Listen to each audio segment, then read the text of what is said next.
soit loué. Bonjour à tout le monde. Content d'être là ce matin. Je ne pourrais pas terminer ce séminaire sans réitérer l'expression de ma reconnaissance auprès de celui qui est l'ange de cette église, le pasteur Camille, ainsi que son épouse, maman Esther. Pasteur Camille, maman Esther, si vous me suivez là où vous êtes, j'aimerais vraiment vous dire un sincère merci. Merci pour cette marque de confiance et aussi merci pour cet accueil assez chaleureux. Je vous dis, je suis vraiment très bien reçu et même, je crois que j'ai pu avoir 2 kilos de plus. Merci beaucoup à vous, que Dieu vous bénisse abondamment. Et je me reste ce matin en acclamant qu'on reconnaisse ce qu'ils bâtissent comme œuvre ici dans la ville de Goma.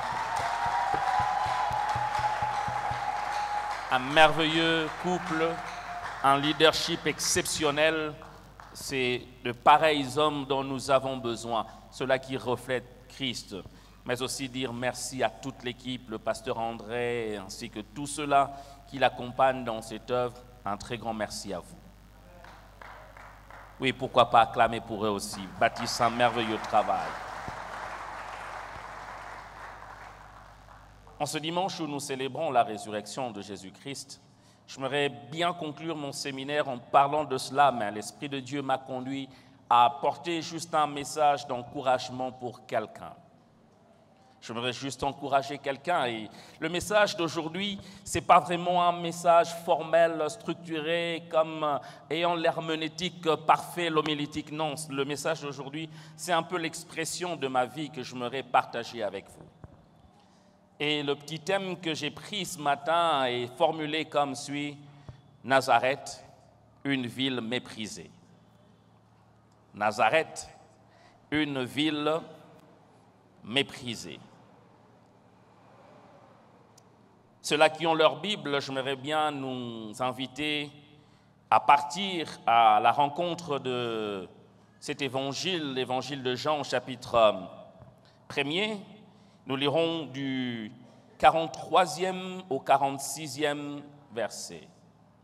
Jean 1er, 43 à 46. Je lis au nom de Jésus. Le lendemain, Jésus voulut se rendre en Galilée et il rencontra Philippe. Il lui dit: « Suis-moi. » Philippe était de Bethsaïda, de la ville d'André et de Pierre. Philippe rencontra à son tour Nathanaël et lui dit: « Nous avons trouvé celui de qui Moïse a écrit dans la loi et dont les prophètes ont parlé, Jésus de Nazareth. » Jésus de Nazareth, fils de Joseph. Nathanaël lui dit: « Peut-il venir de Nazareth quelque chose de bon ?» Philippe lui répondit: « Viens et vois. » On peut acclamer la parole de Dieu en reprenant.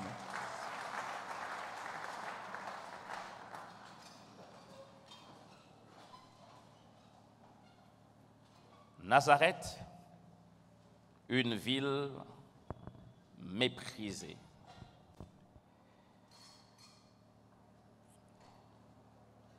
Pour ceux-là qui lisent la Bible, nous savons tous que Jésus n'est pas né à Nazareth. Jésus est né à Bethléem, en Judée. À sa naissance, le roi Hérode le Grand, qui régnait, a appris au travers de mages la nouvelle qu'il y avait un roi qui était né. Et Hérode voulut éliminer Jésus. Il dira aux mages qui sont passés par lui, certainement pour lui présenter leur civilité: « Lorsque vous aurez trouvé cet enfant, venez me dire là où il se trouve, parce que moi aussi je veux aller l'adorer. » Alors que c'était faux, il voulait l'éliminer. Ayant trouvé Jésus et ayant donné leur adoration à Jésus, les mages, avertis, divinement avertis par Dieu, sont retournés dans leur pays, prenant un autre chemin.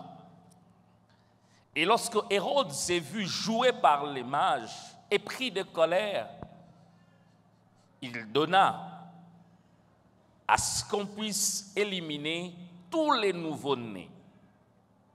Vous vous rappelez, c'est ce que Pharaon aussi a eu à faire à l'époque de Moïse.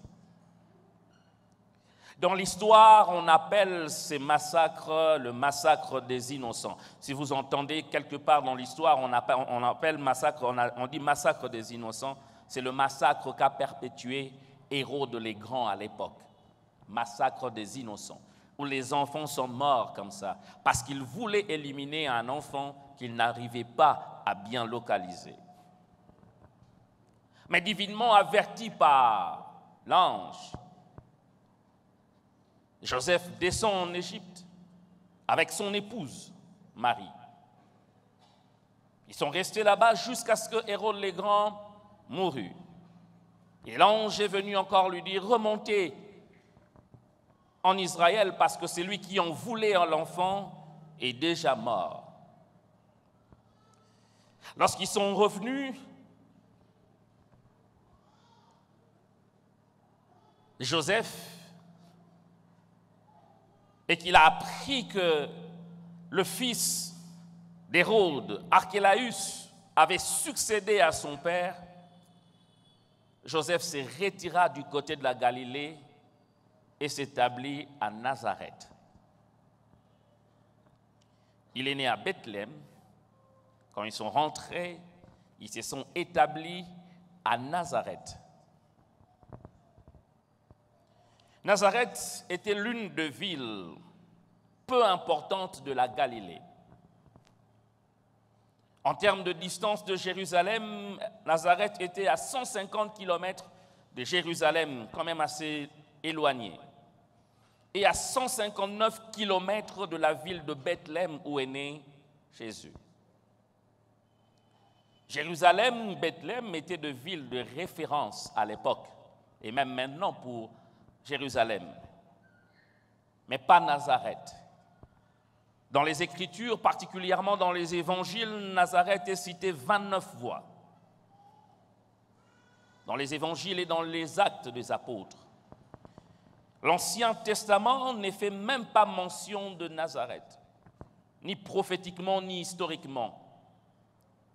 Elle n'a jamais été le théâtre des grands événements, ni politiques, ni religieux, mais plutôt les repères des bandits et des révolutionnaires, des agitateurs ainsi que des émeutiers qui s'opposaient à l'occupation romaine. On dirait que c'était le refuge de Kuluna aujourd'hui. En Israël, ceux-là qui habitaient Nazareth étaient méprisés. Méprisés aux yeux de ceux-là qui habitaient Jérusalem et d'autres grandes villes. Les habitants de Nazareth étaient considérés comme des villageois. Ils avaient une réputation d'être grossiers, ignorants, sans aucune culture et avaient le sang chaud. Mais ils étaient quand même gentils. Envers le pharisien, ceux-là qui habitent Nazareth n'avaient aucune sympathie. Parce que les pharisiens de Jérusalem considéraient ceux de Nazareth comme étant des abrutis et des voilés. Parlant de la doctrine, on disait que ceux qui habitaient Nazareth ne connaissaient pas la doctrine. Et que ceux-là qui habitaient, il n'y avait que de faux docteurs. Il était donc impensable à un véritable juif de croire que de Nazareth pouvait sortir un maître spirituel. Impensable. Peut-on s'étonner alors de voir Nathanaël poser la question, est-ce de Nazareth peut-il venir quelque chose de bon? Philippe et Nathanaël étaient tous deux de Galilée. Philippe était de Bethsaïda et Nathanaël était de Canaan. Ils étaient conscients de ce que représentait Nazareth. Quand on évoquait le nom de Nazareth, ils pouvaient savoir que oh, là, ce sont des agitateurs. S'il y avait bagarre quelque part, on pouvait savoir que ça doit venir de Nazareth, quelqu'un qui habite Nazareth. Ils le savaient. Des années, Nazareth a hérité de cet opprobre.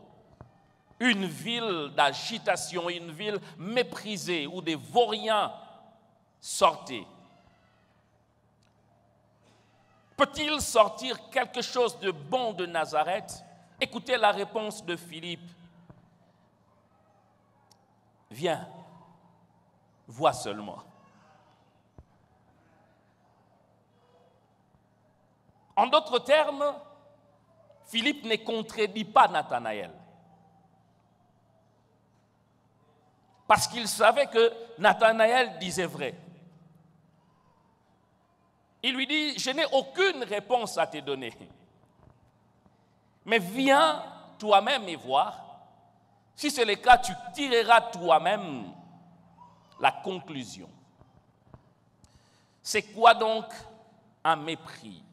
Le mépris est un sentiment par lequel on considère quelqu'un ou quelque chose comme indigne d'estime, d'intérêt, d'attention ou de respect. Le mépris se caractérise par, premièrement, le dénigrement, l'effet d'abaisser quelqu'un ou quelque chose. Deuxièmement, par l'arrogance, on se croit être supérieur à l'autre. Et troisièmement, par le dédain. Le mépris s'exprime en parole, ça peut s'exprimer aussi par le geste, par l'expression faciale que nous pouvons montrer. Mépris. En tant qu'enfants de Dieu, nous ne devons pas mépriser les autres. Pourquoi? Pour trois raisons. Premièrement, parce que Dieu lui-même ne méprise personne. Job 36, verset 5, la Bible dit, version français courant, oui, Dieu est trop puissant pour mépriser personne. Il reste souverain, sa décision est ferme. Le même passage dans la version Semeur dit, vois combien Dieu est grand, il n'a de dédain pour personne. Oui, il est grand, ses décisions sont fermes. J'aimerais dire à quelqu'un, peu importe ce que tu es, Dieu ne te méprise pas. Et nous, enfants de Dieu, nous ne devons pas mépriser les gens. Pourquoi? Parce que notre Père qui est dans les cieux ne le fait pas. Un enfant bien éduqué copie ce que fait son Père. Et ce matin, j'aimerais que nous puissions copier ce que fait Dieu. Ne méprisons personne. Deuxièmement, parce que c'est un péché de mépriser quelqu'un. Proverbe, chapitre 14, verset 21, la Bible dit « Celui qui méprise son prochain commet un péché, mais heureux celui qui a pitié de méprisable. Celui qui méprise son prochain commet un péché. » Et troisièmement, parce que tu n'es pas maître de son futur. Ne me méprise pas aujourd'hui parce que je n'ai pas de beaux habits. Ne me méprise pas aujourd'hui parce que je n'ai pas. Tu ne connais pas mon futur. Respecte celui qui est à côté de toi parce que tu ne sais pas, peut-être le futur gouverneur de cette province est assis à côté de toi. Aide-moi à dire à ton voisin, je ne te connais peut-être pas, mais je ne te méprise pas. J'ai du respect pour vous parce que qui sait si le futur président de la République est assis ici dans la salle.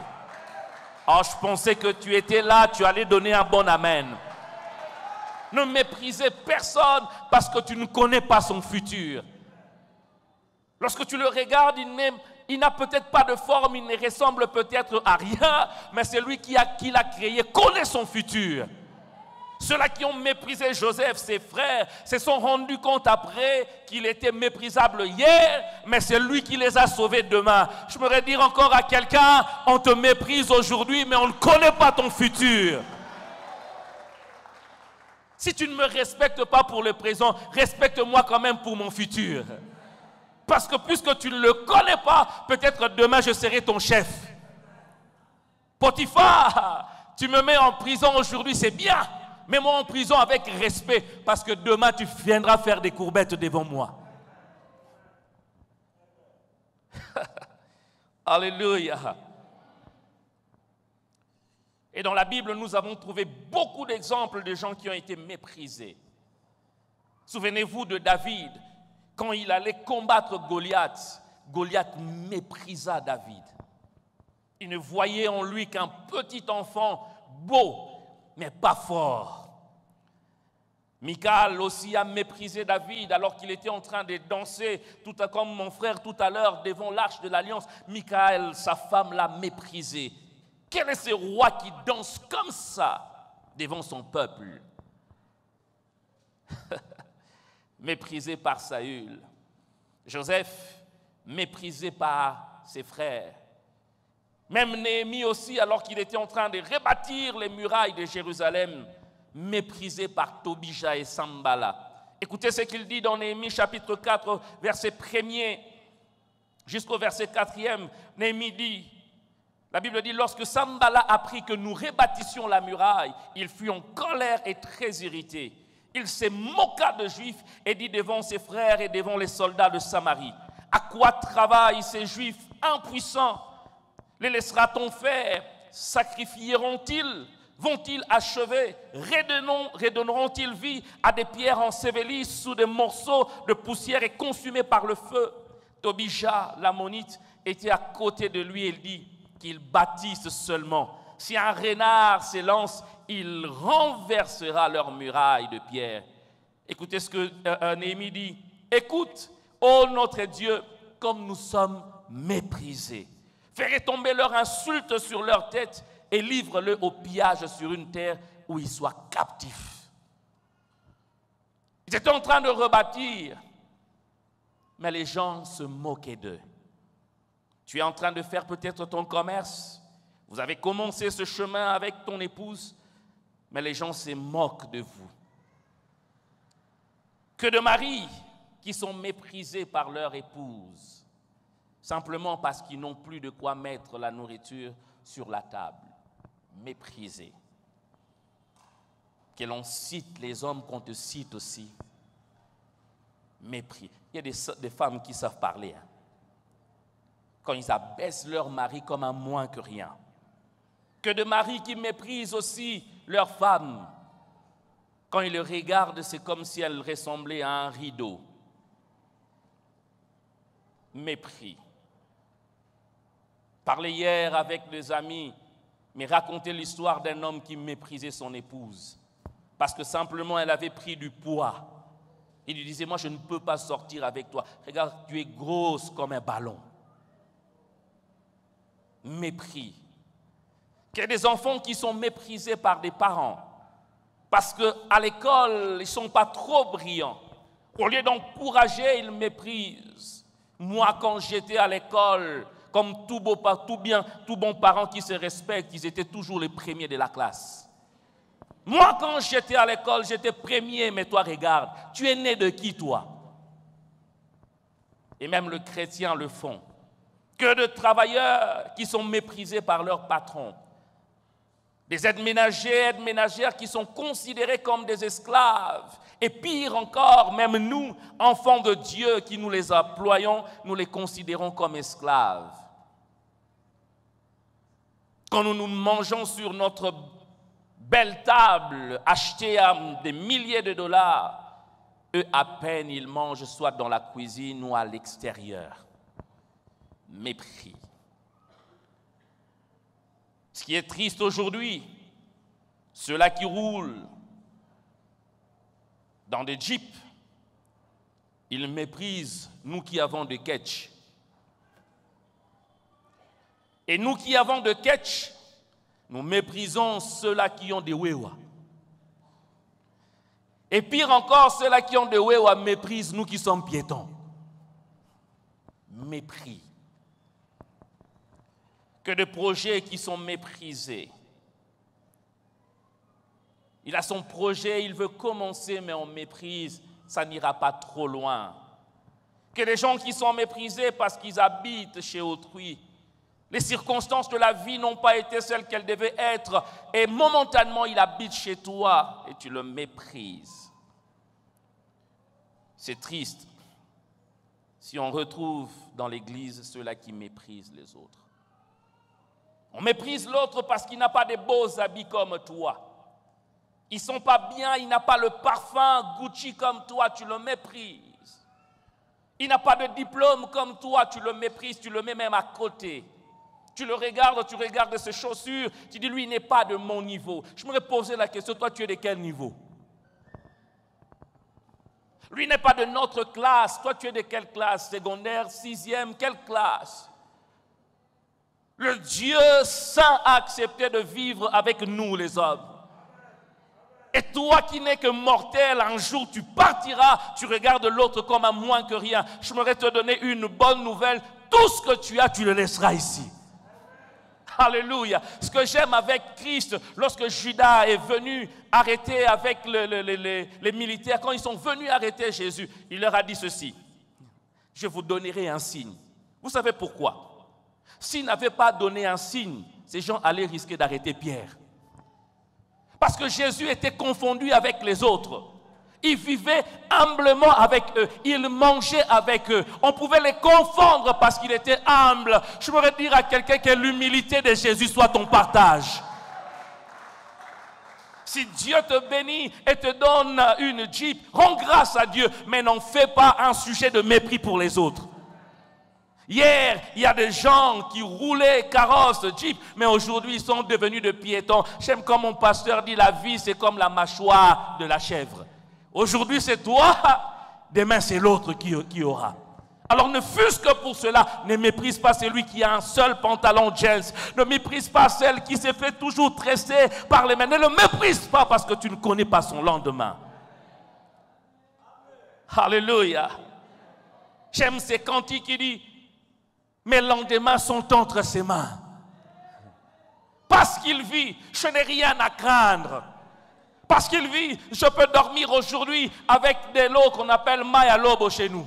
Je ne sais pas ici comment on l'appelle. Seulement de l'eau, on met un peu de sucre. Et on tourne et on boit, la journée passe. Ne me méprise pas parce que je n'ai pas le poulet aujourd'hui. Mon lendemain est entre ses mains. Alléluia. J'aime ce que Paul dit dans Philippiens chapitre 2. Ne faites rien par esprit de parti ou par vaine gloire, mais que l'humilité vous fasse regarder les autres comme étant au-dessus de vous. Que chacun de vous, au lieu de considérer ses propres intérêts, considère aussi ceux des autres. Ayez en vous les sentiments qui étaient en Christ. Que l'humilité te fasse considérer l'autre comme étant supérieur. Toi, tu es une star, lorsque tu chantes, tout le monde tombe, tout le monde apprécie. L'autre a une voix comme moi, cassée. Mais considère l'autre qui ne sait pas chanter plus grand que toi. Alléluia. Toi, tu es bien. L'autre n'a pas eu la chance, la grâce d'avoir des choses que toi tu as. Mais considère l'autre comme étant supérieur. J'aime cette attitude de Jonathan. Il est prince. Lui, il vit dans le palais royal. Il a regardé les habits de David. Il a regardé cet homme. Il a regardé non pas comme inférieur. Il a pris son manteau, sa ceinture, son épée et allé lui donner. Que les sentiments de Christ soient aussi tes sentiments. J'imagine ce que Nathanaël, j'imagine ce que Philippe allait rater. Si seulement Nathanaël se disait, je ne le ferai pas, je ne viendrai pas, je sais que personne, rien de bon ne sortirait de Nazareth. Nathanaël allait rater de devenir disciple de Jésus. Si seulement Philippe avait écouté les conseils de Nathanaël et qu'il se disait, hein, Nathanaël avait raison, a raison, Philippe allait rater aussi de devenir disciples de Jésus, que de gens qui ont raté. Que de gens qui ont raté. Trouve un jeune garçon qui lui fait la cour. Mais ses amis qui regardent, est-ce que lui vraiment, regardez ta position à toi. Une belle femme comme toi, tu vas aimer un homme qui n'a même pas de forme. Et elle aussi, au lieu de rester sur ce que Dieu a dit, elle dit, hein, elle a raison. Et moi, une belle femme comme moi, comme ça, non. Et plusieurs ont raté, simplement parce qu'ils ont écouté les conseils des autres. Frères et sœurs, quand Dieu te dit que c'est lui, c'est elle, même s'il est déformé comme le mur de notre clôture, reste là.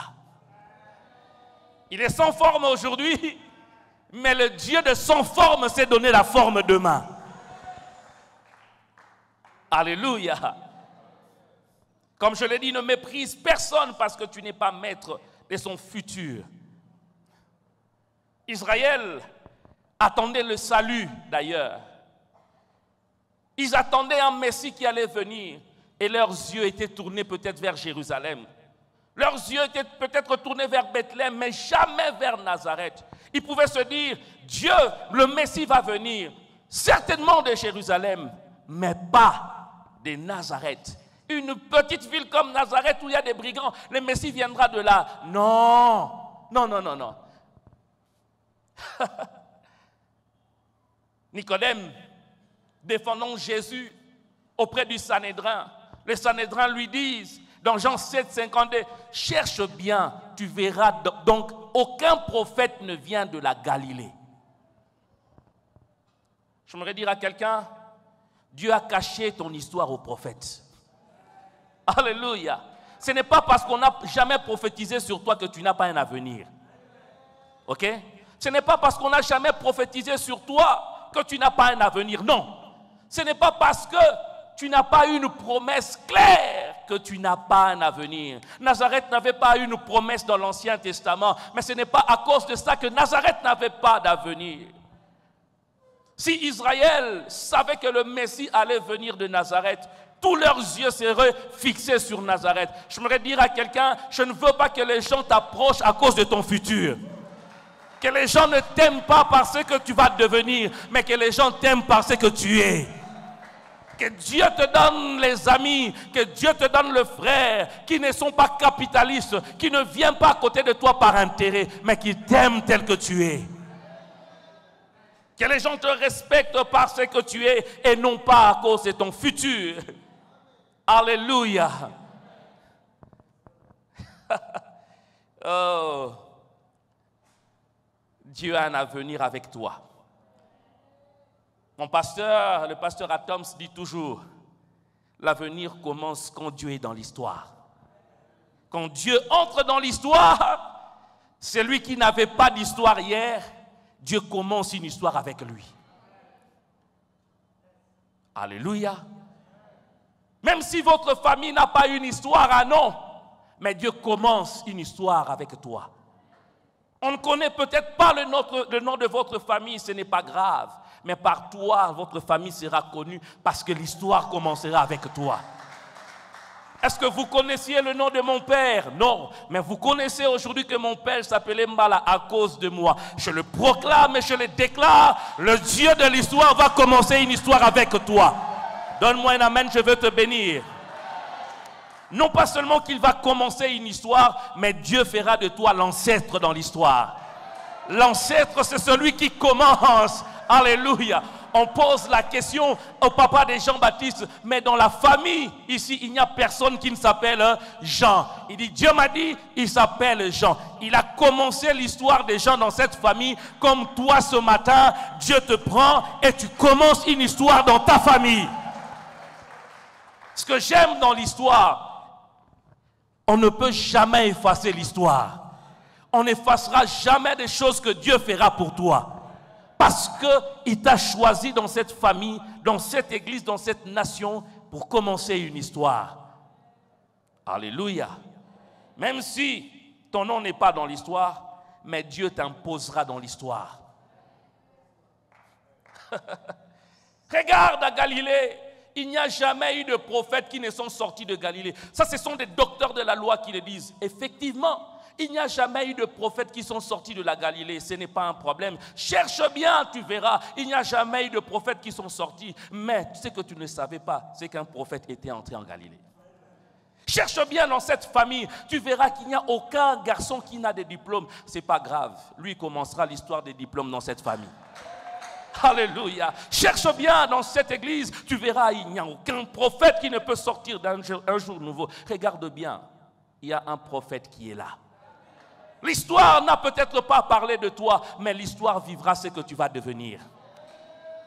Cherche bien, tu verras que dans cette famille, il n'y a jamais eu un mariage stable. Elles ont eu à divorcer. Ce n'est pas un problème. Mais par toi, Dieu commencera l'histoire des mariages stables. Je suis en train de déclarer sur une famille, tu ne connaîtras pas le divorce. Je suis en train de déclarer sur une famille, même si papa et maman ont divorcé, toi, tu ne divorceras pas. Tes enfants ne divorceront pas. Tu commences l'histoire de la stabilité au nom de... Cherche que dans cette famille, tu verras, il n'y a jamais eu même un caporal quelque temps. Cette famille n'a pas de nom. Même pas un caporal, ce n'est pas grave. Par moi, Dieu commencera l'histoire des ministres. Par moi, Dieu commencera l'histoire des PDG. Par toi, Dieu commencera l'histoire de pasteurs. Je prie ce matin que le Dieu de Nazareth soit aussi ton Dieu. Bizarre. C'est lui qui a dit, est-ce que de Nazareth quelque chose de bon peut sortir? Il s'appelle comment? Nathanaël. Nathanaël était de la ville de Canaan. La Bible dit dans Jean chapitre 2, il eut mariage à Canaan. Il eut mariage à Canaan. On invita Marie et Joseph et Jésus aussi. Il emmena ses disciples. Ils sont arrivés à Canaan. Canaan, c'est la ville de Nathanaël. Aïe, aïe, aïe. Pendant le mariage, le vin finit par manquer. Et Jésus fut un miracle. Alléluia. Le premier miracle de Jésus fut fait où? À Canaan, la ville de celui qui a dit, de Nazareth peut-il sortir quelque chose de bon? Alléluia. Son premier miracle, il a fait dans la vie de celui qui doutait que de Nazareth pouvait sortir quelque chose de bon. La Bible dit, il fut ces miracles et ses disciples crurent en... J'aimerais dire à quelqu'un ce matin, les gens qui t'ont méprisé hier, c'est toi qui commenceras à prendre en charge leur famille. Donne-moi un amen parce que je suis en train de prophétiser. Les gens qui ont méprisé tes études hier, c'est toi qui commenceras à payer les études pour leurs enfants. Je le déclare ce matin, les gens qui ont méprisé ta vie hier, l'Éternel fera en sorte que tu sois celui par qui ils passeront pour avoir même le salut. Nathanaël a reconnu, oh, c'est ce type vraiment. C'est là où il a commencé à faire le miracle. Je suis en train largement de petit à petit d'atterrir. Nazareth n'était pas la plus grande ville, comme je l'ai dit, méprisée. Il y avait Jérusalem, il y avait Bethléem. Jésus avait la renommée, n'est-ce pas? Les foules venaient vers lui. Mais dans l'histoire, dans les Écritures, dans les Évangiles, vous verrez que Jésus n'a jamais été appelé Jésus de Jérusalem. Jésus n'a jamais été appelé Jésus de Bethléem. Mais Jésus a accepté d'être appelé Jésus de Nazareth, la ville méprisée. Ce matin, j'ai une bonne nouvelle. Jésus n'a jamais honte d'être appelé ton Dieu à toi. Peu importe où tu vis, peu importe le degré social, Jésus n'a jamais honte d'être appelé ton Dieu à toi. Alléluia. Jamais. Jésus de Nazareth, Jésus de méprisé. Jamais Jésus n'aura honte de toi. Même quand tu n'auras pas de plus beaux habits, Jésus n'aura jamais honte de toi.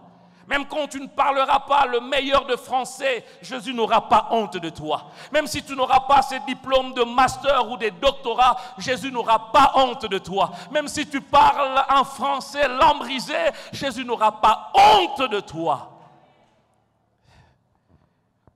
Alléluia. Ce que j'aime avec les mondes, si les gens n'oublieront pas ton passé, mais ils ne vont jamais nier la transformation que Christ va faire en toi. Quand ils vont commencer à te regarder, ils sauront que le Messie est là-bas. Quand ils commenceront à te regarder, ils verront une différence entre hier et aujourd'hui. Pourquoi? Parce que Jésus est là dans ton cœur. Comme Jésus, comme Nazareth, tu peux devenir à cause de Christ une personne de référence. Jésus de Nazareth, on pouvait chercher où est Nazareth. Pourquoi? Parce que Jésus venait de là.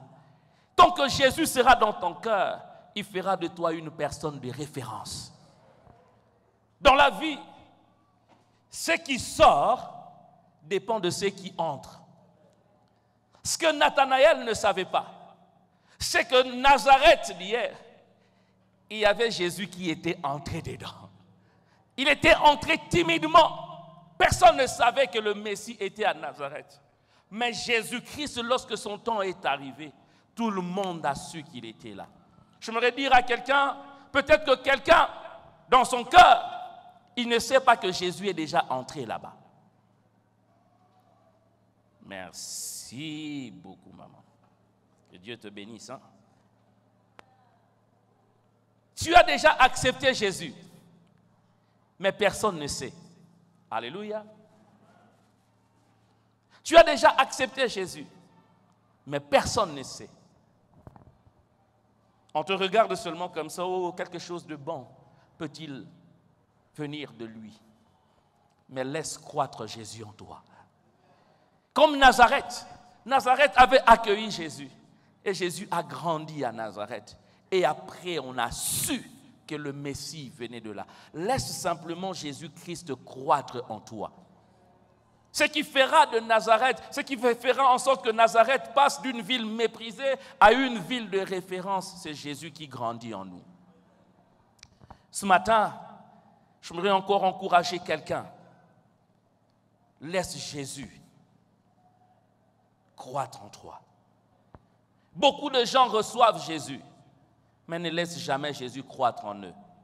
À cause de soucis de ce monde, à cause de telle ou telle chose, ils ne laissent pas Jésus croître. Ils ont reçu Jésus, mais ils ne laissent pas Jésus croître. J'aimerais ce matin t'encourager. Laisse que Jésus prenne plus de place dans ta vie. Comment donc Christ grandit en nous? Premièrement, par la méditation de la parole. Alléluia. Soyons de ceux-là qui méditent quotidiennement la parole de Dieu. Deuxièmement, par les prières et par le jeûne. Soyons de ceux-là qui prient. Prends le temps de prier. Nous avons le temps de regarder les informations. Nous avons le temps de consulter Facebook. Mais souvent, nous n'avons pas le temps de consulter la parole de Dieu. Troisièmement, en vivant activement dans l'Église. Non pas en venant simplement en touriste. Trop de touristes à l'Église. Il connaît Jésus, il a accepté Jésus, mais lui, quand il vient à l'église, c'est seulement les dimanches. Moi, je n'ai pas le temps de servir. Dieu n'a pas besoin de spectateurs, il a besoin de serviteurs. 5 ans, 10 ans, tu es dans le Seigneur, tu viens un jour nouveau, mais qu'est-ce que tu fais pour Dieu? Il y a beaucoup à faire dans l'église. Ne reste pas dans le banc. Trouve un département et sers Dieu. Alléluia. Moi, je viens seulement pour prier et je repars. Moi, leurs histoires, là, je ne suis pas là. Non. Dieu veut que nous soyons tous serviteurs. Plaise à Dieu que dans cette église, tous, nous soyons serviteurs. Chacun dans un domaine à côté, tu sers Dieu. Ne viens pas à l'église comme spectateur. Ne sois surtout pas chrétien de dimanche, mais sois un chrétien engagé pour Dieu. Nous serons rétribués par Dieu. Dieu va nous récompenser, non pas parce que nous l'avons accepté comme Seigneur et Sauveur, mais parce que nous l'avons servi. Je voudrais me poser la question, qu'est-ce qui t'empêche de servir Dieu? Qu'est-ce qui empêche à ta personne d'être ici? Le service de Dieu, ce n'est pas seulement la chair. Tu peux venir balayer le temple et partir. Tu peux venir faire tel ou tel travail, balayer la cour et partir. Tu peux servir Dieu. Venez à moi. Dieu a besoin des serviteurs et non pas des spectateurs. Quel est ce spectateur qui, à l'issue d'une compétition, a déjà remporté la médaille? Match Léopard, Ghana, le Léopard gagne, on gagne la coupe aux joueurs, mais on ne donne pas la coupe aux spectateurs. Cesse d'être à la tribune et viens jouer le match. Alléluia. Et quatrièmement, Jésus grandit en nous par la séparation d'avec les mondes. Quand je parle de monde ici, je parle du système de pensée. Quand je parle de monde ici, je parle de la vie selon la chair. Quand je parle de monde, je vois les valeurs que prône le monde. Les mondes prônent quelles valeurs? Les mondes prônent il faut tout avoir. Les mondes disent il faut être riche, absolument. Il faut tout faire pour paraître. Non, nous ne vivons pas selon le monde parce que nous sommes citoyens du ciel. Jésus n'a jamais voulu paraître, Jésus était ce qu'il était. C'est par toi du monde, c'est par toi-même des amis qui te conduisent dans le monde. C'est dur, mais la vie est faite de choix et de décisions. Alléluia. Christ ne grandira pas tant qu'il y aura mélange dans ton cœur. Christ ne grandira pas lorsqu'il ne sera pas une priorité dans ton cœur. Je voudrais te poser la question, est-ce que la Bible est encore priorité dans ta vie?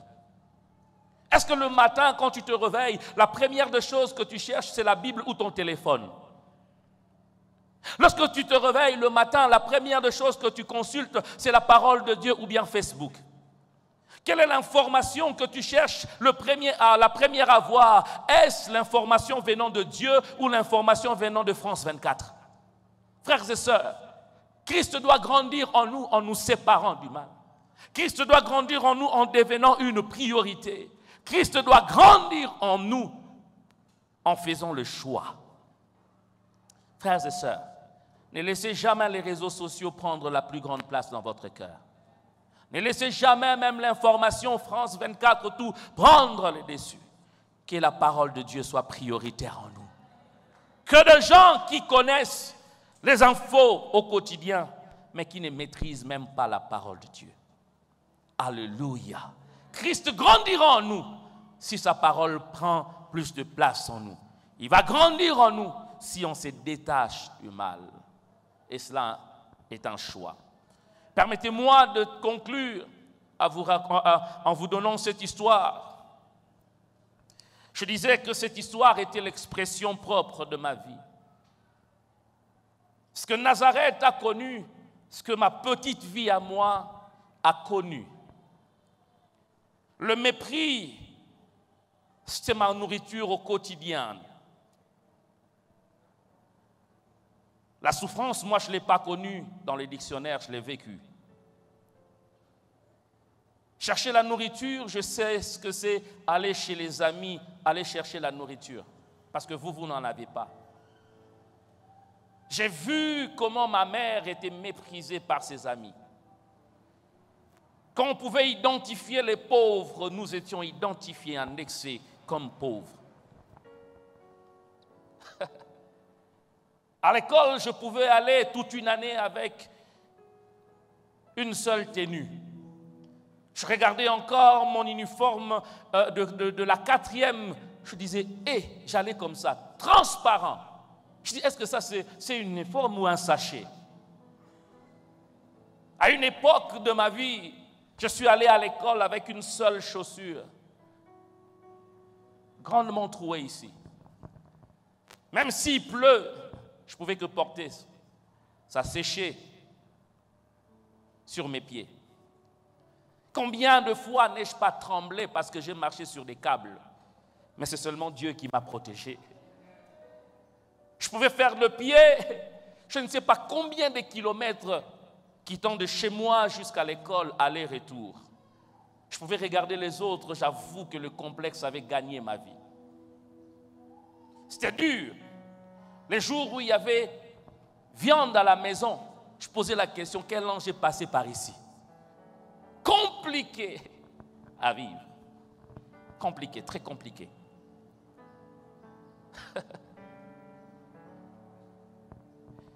Un jour, la chaussure était tellement mouillée que j'ai dû chercher des babouches, mais les babouches de ma mère.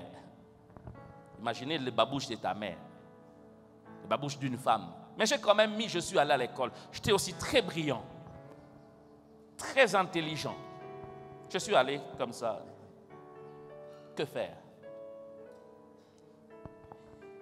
Le Dieu que je rencontrais en 99 et qui m'est apparu en 2000, j'étais couché sur ma chambre, je n'avais pas de lit avec un tapis. Je revenais d'une retraite de 3 jours, je l'ai vu clairement m'apparaître. C'est Dieu m'a donné un avenir et de l'espérance. Celui qui marchait des kilomètres à pied, Dieu m'a fait la grâce aujourd'hui. Prendre l'avion, je me donne moi-même. Habit, moi je ne prie plus pour ça. Pour mettre des chaussures, ce n'est pas de la vantardise, je dois choisir. Qu'est-ce que je dois mettre? Je voudrais dire à quelqu'un, le Dieu que l'on sert a un avenir pour nous. Les gens qui m'ont méprisé, qui nous ont méprisés, étant de pauvres, je les vois venir aujourd'hui, pasteur, prie pour nous. À la limite, je dirais même qu'ils sont un peu en train de nous envier. Ce matin, je viens encourager quelqu'un à te dire, ne baisse pas les bras. Je me encourager quelqu'un à te dire, Dieu a un avenir avec toi. J'étais peut-être lent, mais je me redire encore, tu ne finiras pas comme ça. Quand tu manges ta nourriture de pauvre, mange-la avec joie, mange-la avec toi et dis-toi, je ne finirai pas comme ça. Tu ne seras peut-être pas le grand millionnaire, mais Dieu te donnera le nécessaire. Tu n'auras peut-être pas le plus grand nom, mais Dieu t'installera dans l'histoire. Celui qui vous parle ici est l'exemple vivant de ce que Dieu peut faire. Les négliger, le mépriser d'hier, aujourd'hui est celui qui est le prisé de plusieurs. Et je sais une chose, qu'au milieu de nous, Dieu a une histoire à faire avec vous. Ce matin, je voudrais qu'on ferme nos yeux, baissons nos têtes un moment. Il a fait avec moi, il le fera avec toi. Je lance cet appel ce matin. Tu es ici ce matin, tu te dis, ma vie ressemble à Nazareth, je suis méprisé. Les gens nous regardent et posent la question, est-ce que quelque chose de bon peut-il sortir de nous? Je pleure quand je regarde notre vie. Les complexes d'infériorité commencent à battre plein dans mon cœur. Mais ce matin, j'aimerais encore replacer ma foi en Jésus. Il a dit, je connais le projet que je formais pour toi. Projet de paix et non de malheur. Afin de te donner de l'avenir et de l'espérance. Si ce matin tu es là, je t'inviterai à t'élever. Je m'aimerais particulièrement prier pour toi.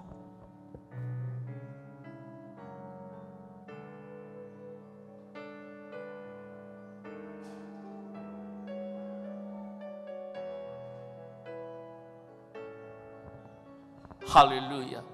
Je m'aimerais particulièrement prier pour toi. Merci pour ceux-là qui se lèvent. Merci pour ceux-là qui se lèvent. Méprisé par ton mari. Méprisé par ton épouse. Méprisé par papa et maman. Lorsqu'ils te regardent, tu as l'impression de n'être rien. Et pendant que je parle, l'Esprit de Dieu me dit, il y a même un enfant qui est là. Ses parents lui ont dit cette phrase qui l'ont blessé. On regrette même de t'avoir conçu. À toi, je te demanderai particulièrement de venir ici devant. Pasteur André, excusez-moi, je déborde un peu. À toi, je te demanderai de venir ici devant parce que Dieu va faire un travail avec toi. À toi qu'on a dit, on regrette de t'avoir conçu. Oui, prends tout, Seigneur. Alléluia. Toi qui t'es levé, commence à prier, commence à parler à Dieu. Commence à parler à Dieu. Tu ressembles peut-être à rien aujourd'hui. C'est peut-être dur. Ta vie ne ressemble à rien. Méprisé des hommes. Méprisé même dans ta propre famille. Mais comme Nazareth, puisque Jésus est là, il donne de l'avenir et il donne de l'espérance. Je m'en vais prier. Père de gloire, je te prie ce matin. Je te prie pour mes bien-aimés qui se sont levés. Ils sont en train de passer une étape de leur vie. Mais ils ne finiront pas méprisés. Je le prie ce matin. La méprisée d'aujourd'hui deviendra une référence de demain. Toi qui as de l'avenir et de l'espérance pour nous, je le prie que tu le fasses avec Dieu. Ce matin, je prie le Dieu de l'ange de cette église, le pasteur Camille, que le Dieu de notre Père, Papa Camille, soit votre Dieu. Que sur le chemin de la vie qu'il vous étonne, sur le chemin de la vie qu'il vous rencontre, qu'il vous donne une histoire. Je prie cela au nom de Jésus. Et demain, quand nous allons nous revoir, j'aimerais bien que ton histoire soit racontée comme Nazareth. Si l'Ancien Testament n'a pas parlé de toi, les évangiles et les actes ne te rateront pas. Si hier on n'a pas parlé de toi, l'avenir parlera de toi. Que la bénédiction d'en haut soit ton partage. Que le Dieu qui m'a inspiré Beraka puisse faire de toi l'expression visible de sa bénédiction. Au nom de Jésus. Amen.